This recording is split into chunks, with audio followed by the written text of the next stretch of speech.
بسم اللہ الرحمن الرحیم۔ السلام علیکم ورحمۃ اللہ وبرکاتہ۔ ہم بستری کتنے دن بعد کرنی چاہیے؟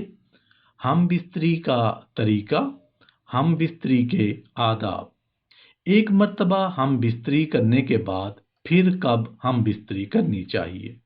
دین اسلام میں میانہ روی کو پسند کیا گیا ہے، کیونکہ میانہ روی میں خیر بھی ہے اور برکتیں بھی۔ جن مرد حضرات پر ہر وقت شہوت کا بھوت سوار رہتا ہو، ان کو چاہیے کہ وہ کھانا کم کھایا کریں اور بد نظری سے بچا کریں۔ حلال کمائی میں برکت ہے اور شہوت نہیں ہے۔ حرام کمائی کھانے سے شہوت آگ سے بھی تیز بھڑکتی ہے۔ رشتہ ازدواج میں جڑنے کے بعد میاں بیوی پر کوئی قید اور پابندی نہیں ہے۔ وہ جب چاہیں، جس وقت چاہیں، شرعی حدود کے اندر رہتے ہوئے اس حلال فریضے کو سر انجام دے سکتے ہیں۔ اس میں قطعی طور پر کوئی مدت نہیں بیان کی جا سکتی۔ لوگوں کے حالات اور مزاج کے اعتبار سے مدت مختلف ہو سکتی ہے۔ اتباع لکھتے ہیں کہ 1 مہینہ میں ایک ہی مرتبہ اسے اختیار کیا جائے، اور اگر زیادہ ضرورت محسوس ہو تو 2 مرتبہ، اور اگر اس پر بھی دلی اطمینان حاصل نہ ہو تو ہفتے میں 1 بار۔ ہفتے میں 1 مرتبہ ہم بستری کرنا کنیتاً حدیث سے بھی معلوم ہوتا ہے۔ مثلا حدیث میں جمعہ کی شب میں ہم بستری کے غسل وغیرہ کر کے جمعہ کی نماز پڑھنے کی ترغیب دی گئی ہے، تاکہ جمعہ کی نماز میں کہیں آتے جاتے نظر پڑ جائے تو طبیعت میں کسی قسم کی پراگندی پیدا نہ ہو، اور خواہش نفس سے اطمینان ہونے کے سبب نماز اور خطبہ میں دل جمعی حاصل ہو۔ بہرحال اگر تقاضا اس سے بھی زیادہ ہو تو ہفتہ میں 2 مرتبہ اختیار کیا جائے۔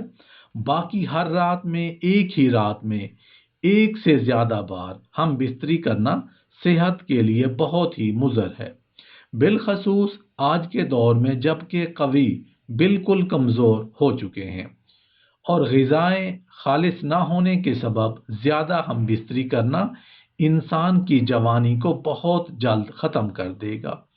اس لیے کہ 1 مرتبہ ہم بستری کرنے میں سے منی کی کثیر مقدار خارج ہوتی ہے، اور منی کی تیاری میں اچھی غذا کا کثیر حصہ صرف ہو جاتا ہے۔ تو اس طرح اچھی غذا کی ایک بہت بڑی مقدار ایک ہی مرتبہ ہم بستری کرنے میں چلی گئی، جس کی وجہ سے صحت پر بہت جلد اثر پڑے گا اور آدمی مختلف بیماریوں کا شکار ہو جائے گا، جن میں ایک اہم بیماری صورت انزال ہے، اور آدمی جہاں صورت انزال کے مرض میں مبتلا ہوگا تو مباشرت کی لذت اور اس کے لطف میں کمی ہوگی، اور عورت کی تسکین نہ ہونے پر آپس میں رنجش شروع ہو جائے گی۔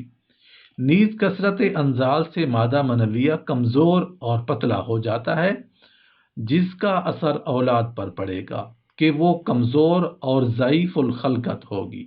نیز لمٹ سے زیادہ ہم بستری کرنے کا نقصان یہ ہے کہ عورت خواہش نفسانی نہ ہونے کی وجہ سے اس کو اپنے اوپر وبال سمجھے گی، اور یہ بھی تعلقات کے لیے مضر ہے۔ اور اس سے بڑا نقصان ہے کہ عورت کو فطری طور پر باحیا اور خواہش نفسانی کے پورا کرنے کے معاملہ میں تھوڑے پر قناعت کرنے والی ہوتی ہے۔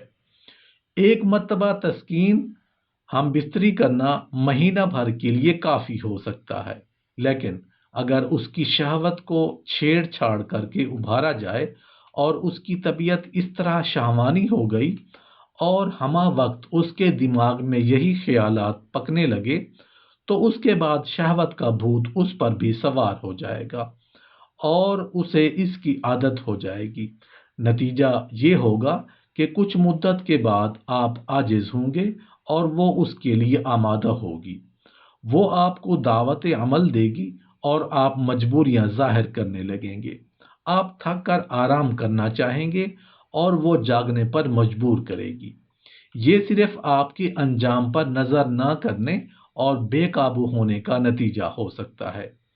پھر اس کا انجام ذلت اور رسوائی اور ڈاکٹرز اور حکیموں کے پاس چکر لگانے کے سوا کچھ بھی نہیں ہوگا، مگر پہلے والی بات پھر بھی پیدا نہیں ہو سکے گی، تو جس سے تفریق کا بھی خطرہ ہو سکتا ہے۔ اور اگر اس درمیان میں کوئی خبیث غلط راستہ سے پھسلانے والا مل گیا تو اس راہ پر پھسل جانا بعید نہیں۔